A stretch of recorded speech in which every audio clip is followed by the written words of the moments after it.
I would like to take up is the space of a role model who uses her passions for purpose. And in my case, I would be creating coloring books for children to further my advocacy, which is marine conservation through art and kids. As believing for in terms of my advocacy, but I think that they would agree that everybody has the capacity to become a role model, and that we all have different passions to do that. We just need to tap into it and do it.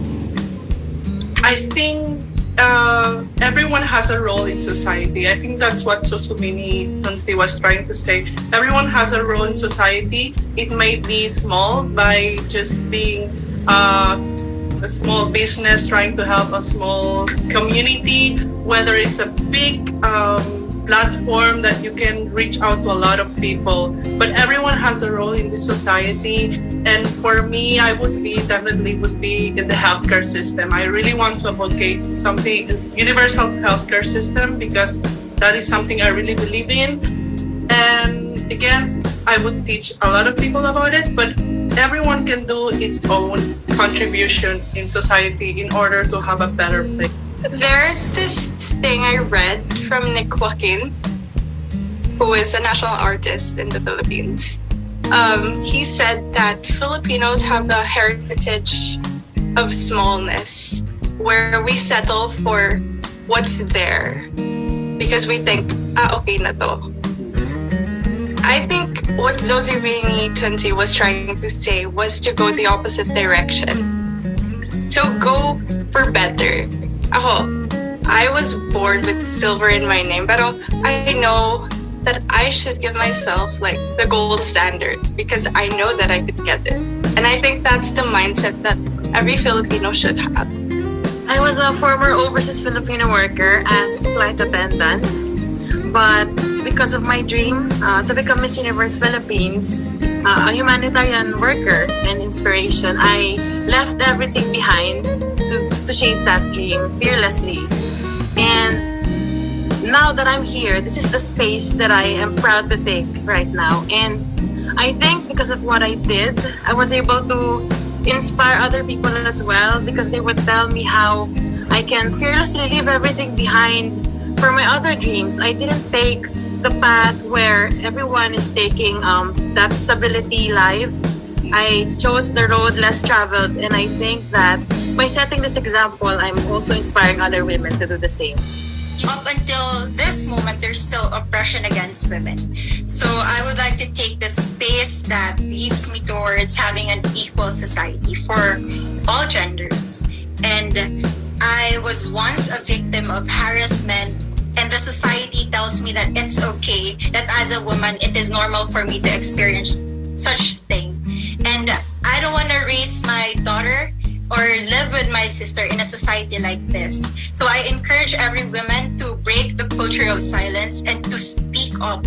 Because as a woman, we have our own rights, and those things are valuable. Our security, our feelings, these things are valuable to us. And I hope that the society will see the same thing. The biggest struggle of the Filipinas, or what Filipinos are facing today, is getting out of the box of being boxed in to what was the so-called dalagang Filipino before. Because adapting to the new times, I believe, is not totally shrugging off being dalagang Filipina, but at the same time adapting to the new standards of the society, or to the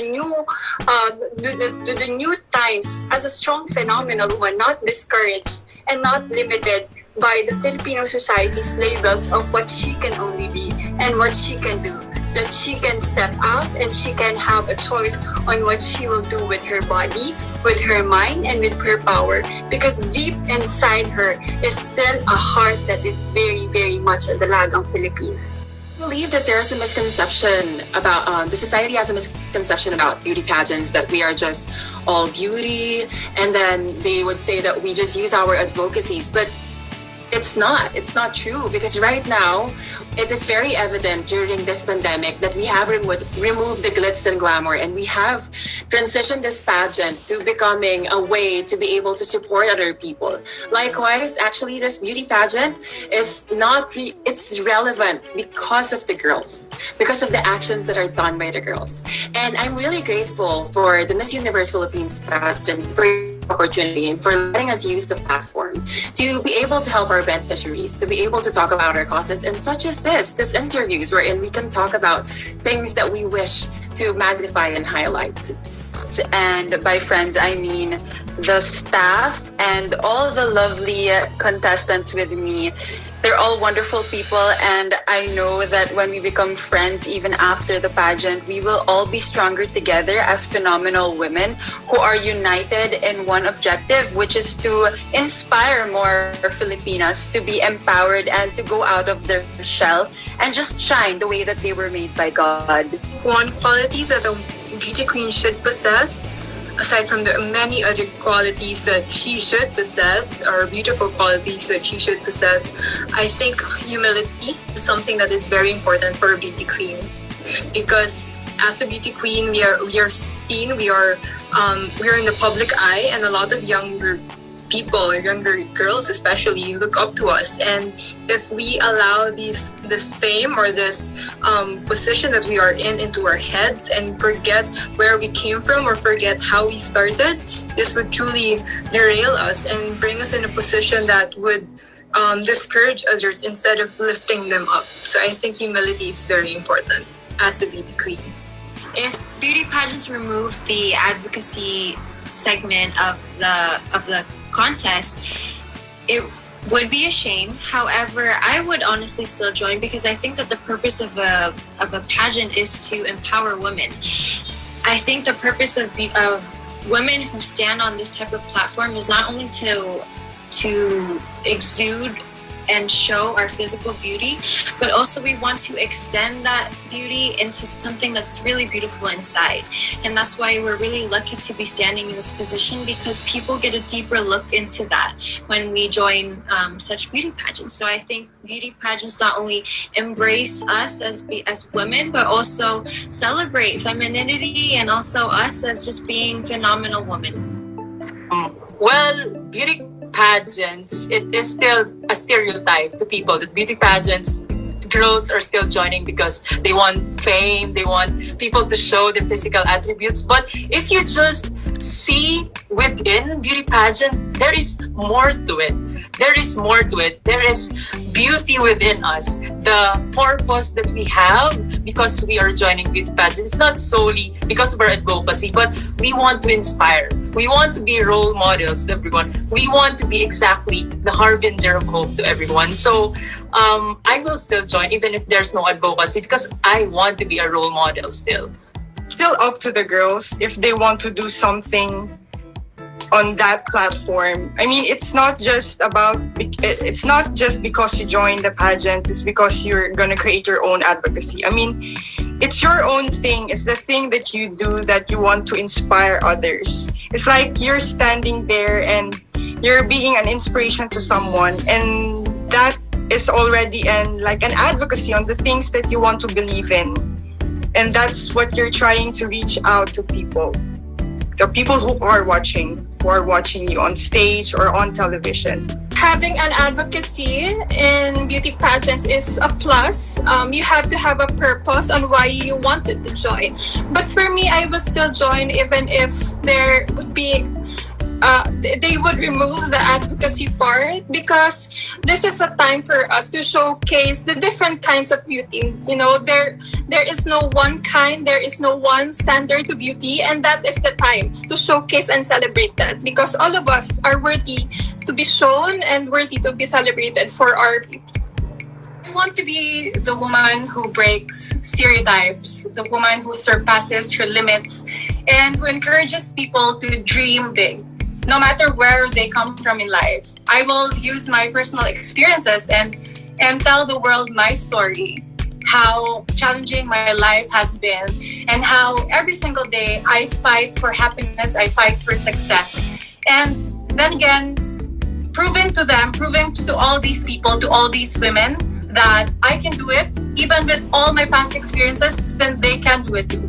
Definitely, sir, I would still join beauty pageants despite having no advocacy part, because beauty pageants before have survived all throughout the years, just having beauty and bodies and representing women with their own authenticities and believing in their beauties and their beliefs that they to have to voice out to other people, which inspires and influences them to be better and accept themselves for who they truly are.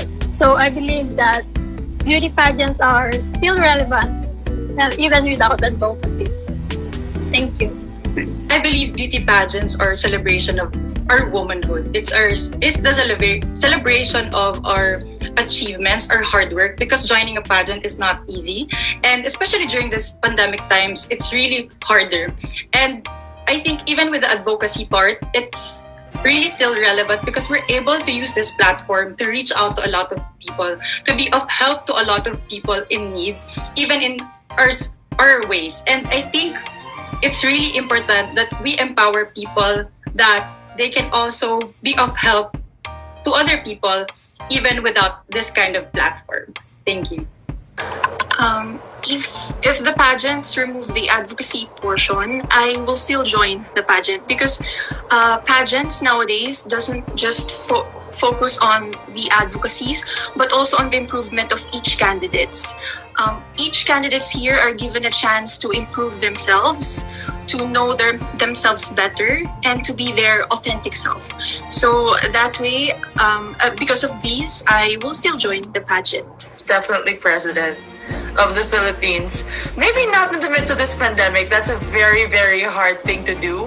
But I believe that women are not only meant to be in the sidelines or to be first lady, but we're meant to take place in society, to be leaders, and to affect change. And the reason why we join such a pageant such as Miss Universe Philippines is because we're empowered and we want to empower others.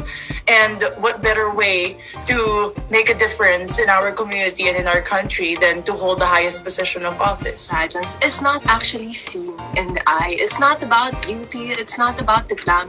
Those are just add-ons. But I think the essence of beauty pageants are your purpose, are your advocacies, your visions, your missions in life. And these are the big things that make pageants happen. And I think that's why they're very important and relevant, most especially during this pandemic. If the world was blind, the essence of the beauty pageants would be based on feelings and how you communicate with other people through words and also through kindness, because kindness doesn't need to be seen, it needs to be felt. So I think that would be the essence of beauty pageant. A lot of struggles prior to the activities now in MUPH, and I actually got physically tired and everything, mentally tired. But I always go back to the reason why I joined Miss Universe and why I am here. It is because I am bringing the name of my province and I'm bringing hundreds of Suriganoans, and they are expecting and they have that excitement that for the first time, we have a representative to the national competition like MUPH. So despite all the hardships, I instill that within me that I have to cope up and I have to overcome this. Because I believe being into this kind of pageant and being a phenomenal, you have to be brave and you have to be strong and you have to overcome your fears and every challenges that comes your way. So what really matters is you stayed fast in all the circumstances that we are facing, and we have to really be positive. And as harbingers of hope, we have to first know ourselves. We have to first instill strength within us and use everything, use the challenges in discovering our weaknesses and strengths. And finally, you'll be able to make a change and influence others in my own little way. What is more important for you, love or respect? I believe that in love, you can have respect for sure. That is a must in a relationship, any relationship, whether it be a partner or your best friend or your family members. You need to have respect for one another, because without it, a lot of things can happen and a lot of bad things can happen, like miscommunication. And that is something that we want to avoid in our relationships because we want to build healthy and sustainable relationships. What does that mean? That means open communication. If you have a problem, go and tell them. Please don't keep it within you. It is very important to be vocal and also share how you feel because we are not mind readers. We don't really know what's in your mind. So you have to say how you feel, and all of us have different love and love languages. We need to express it in our own way, and sometimes we need to explain, so we need to be patient. So what I would say is that when you have love, you must trust the person, you must respect them, and you should be loyal to them. Thank you. Well, for me, what is more important is love, because if you have love for someone, true and genuine love, you will respect that person as well. You will not only respect that person, but also believe in that person and at the same time trust that person. Mistakes are very normal, and celebrities, beauty queens, they're not exempted to that. And what you should do when you commit big mistakes is that first you have to acknowledge it. You have to accept that you made a mistake, and you have to recognize that you have weaknesses because you are human. And from there, you should be able to learn from that mistake and improve yourself, make yourself a better person, and from that, you will be a role model to other people. It's normal naman po na we having mistakes or failures po sa mga way na ginagawa na nobody's perfect for me, and I am also not perfect. Ayun po. I really believe in second chances, and I think as a Christian, that's something that we are being taught in the church. And also that is the reason why I am not for cancel culture. I think that we should not be defined by our past mistakes. We can always be a better version of ourselves, and I think we should focus more on taking that person outside, but empowering that person to be a better version of themselves and helping that person to put herself together and create a positive change instead. Honestly, definitely there have been embarrassing mistakes in my past. And if these embarrassing moments resurface, depending on their gravity, I will take it into a positive light and look at it in a way that I am relatable. I am a human being, and so are you. No one is perfect, and that way I can reach more people because I am humanizing the experience of being a beauty queen. Thank you. The cancel culture seems to more judgmental and aggressive in a way that condemning people if they made a mistake by trying to point out how bad that person is and demand to destroy their career by influencing the mass audience. I believe that at some point, this movement goes too far. It makes us forget that we all make mistakes, and even those who point fingers at others, it is human and everyone deserves a second chance in life. Thank you.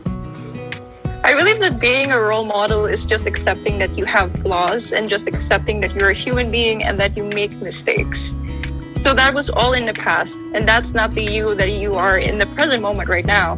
The only thing that you can do is learn from that past mistake and just make people realize that it's okay as a role model, that it's okay to be human, it's okay to have mistakes, and it's okay to just learn from those mistakes. You know, I'm also experiencing it right now. There's a lot of comments or a lot of criticisms in my photo, in my swimsuit photo, but it made me stronger for who I am today. It made me realize that I can be a better in my craft.